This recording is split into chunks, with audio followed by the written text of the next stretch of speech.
Au sommaire de cette édition, le bilan des violences en Afrique du Sud s'est alourdi ce jeudi à 117 morts, alors que Johannesburg, la plus grande ville du pays, retrouvait un calme relatif. Au Nigeria, l'université de Lagos a renvoyé ce jeudi ses étudiants à la maison. Raison évoquée, le coronavirus.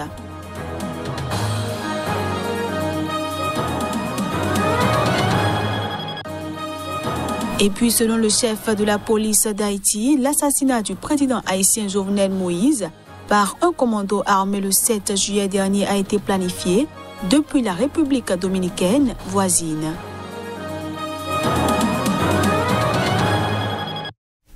Voilà ainsi présenté l'ossature de cette édition. À toutes et à tous, bienvenue.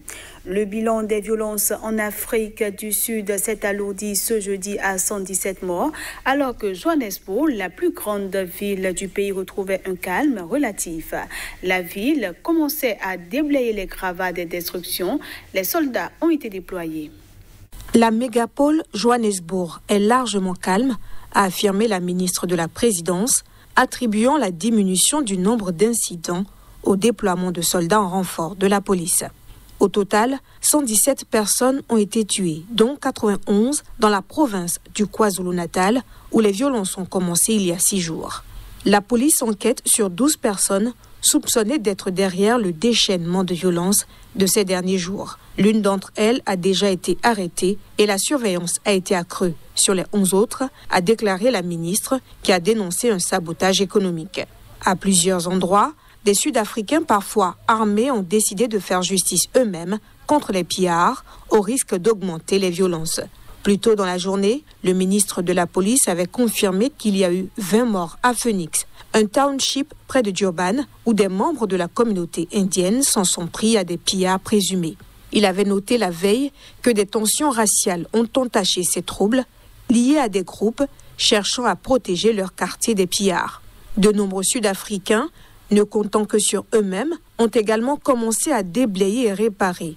La présidence sud-africaine a tweeté jeudi ses remerciements à ceux qui s'engagent dans les opérations de nettoyage.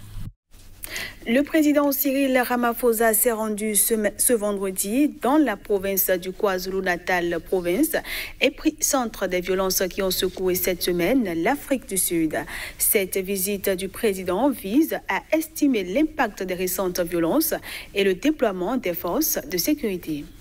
Les troubles et les pillages en Afrique du Sud ont été provoqués. Il y a des gens qui les ont planifiés et coordonnés, a accusé ce vendredi Cyril Ramaphosa à Durban, port de la région du KwaZulu-Natal, où les violences ont éclaté il y a une semaine. Nous allons les poursuivre, nous en avons identifié un bon nombre. Nous ne permettrons pas à l'anarchie et le chaos dans le pays, a-t-il ajouté, alors que le pays enquête sur 12 personnes soupçonnées d'être derrière le déchaînement de violence de ces derniers jours. Le président, dont c'était la première visite de terrain depuis le début de cette crise, une des plus sévères traversées par le pays depuis l'avènement de la démocratie post-apartheid, a assuré qu'il était resté en contact heure par heure avec les responsables de la province et les forces de l'ordre. Cyril Ramaphosa s'est dit extrêmement préoccupé par ce qui s'est passé ici, précisant que les violences dans la province Zoulou avaient fait 95 morts en comptant 4 nouveaux décès au bilan annoncé la veille, ce qui porte le bilan total à au moins 121 morts dans le pays. Les destructions nous font revenir en arrière en termes de reprise économique, a encore regretté le président.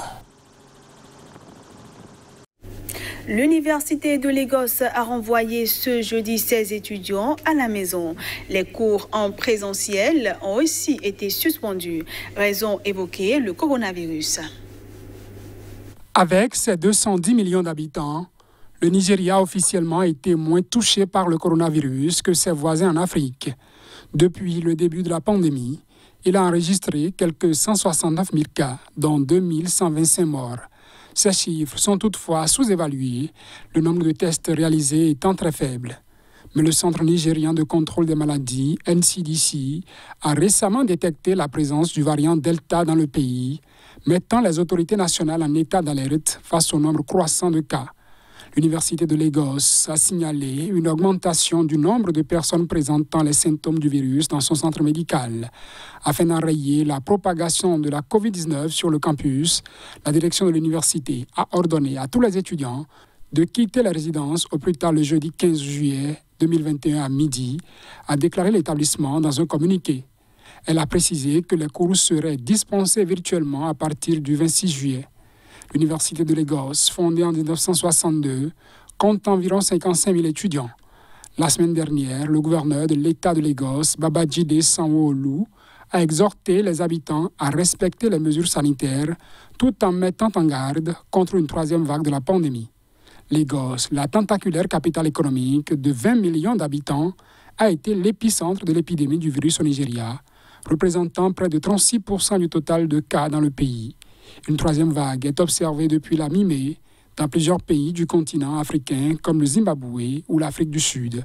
Sur le continent, le nombre de décès liés à la COVID-19 a augmenté de 40% en l'espace d'une semaine, selon l'Organisation mondiale de la santé OMS. À peine 18 millions de personnes sont entièrement vaccinées en Afrique, ce qui représente 1,5% de la population sur le continent.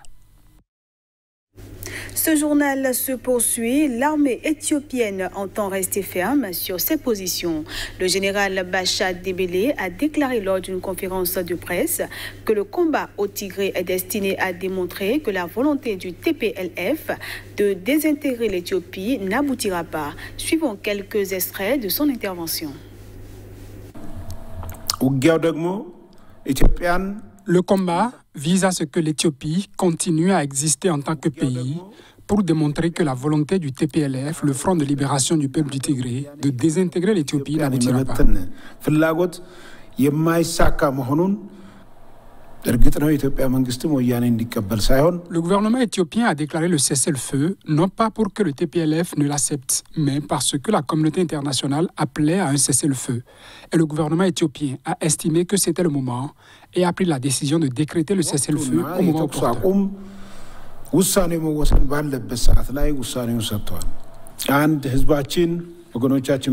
Notre peuple doit comprendre que les affaires militaires ne sont entreprises que par les soldats ou par les militants. Par conséquent, les décisions quant au lieu où nous allons mener l'attaque et où nous allons défendre sont prises par nous.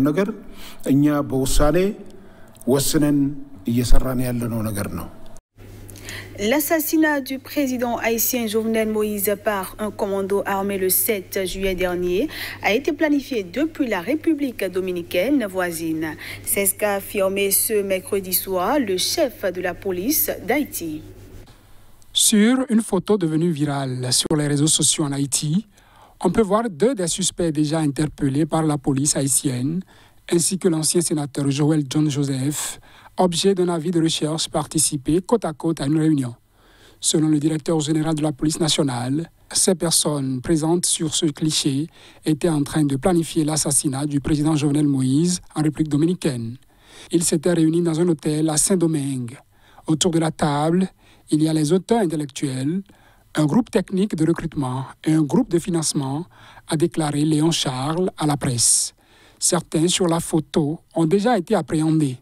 C'est le cas du docteur Christian Emmanuel Sanon et de James Solage.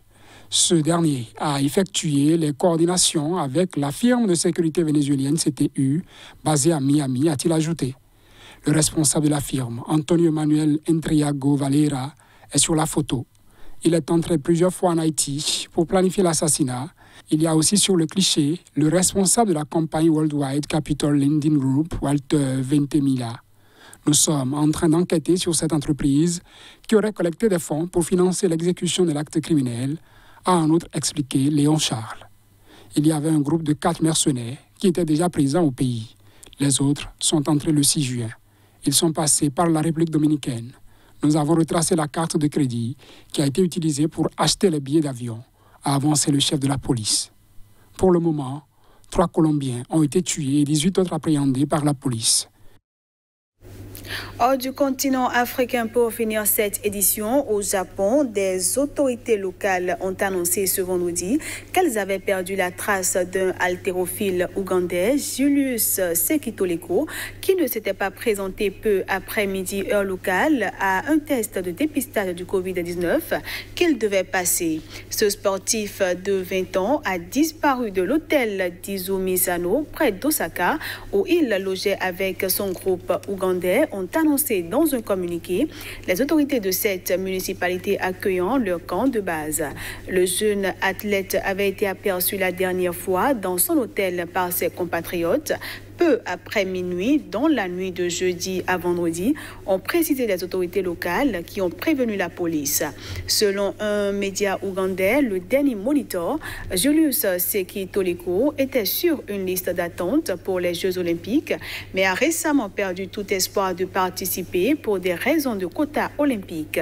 Il devait rentrer prochainement dans son pays. Et c'est sur cette dernière information que prend fin cette édition que je vous remercie d'avoir suivi.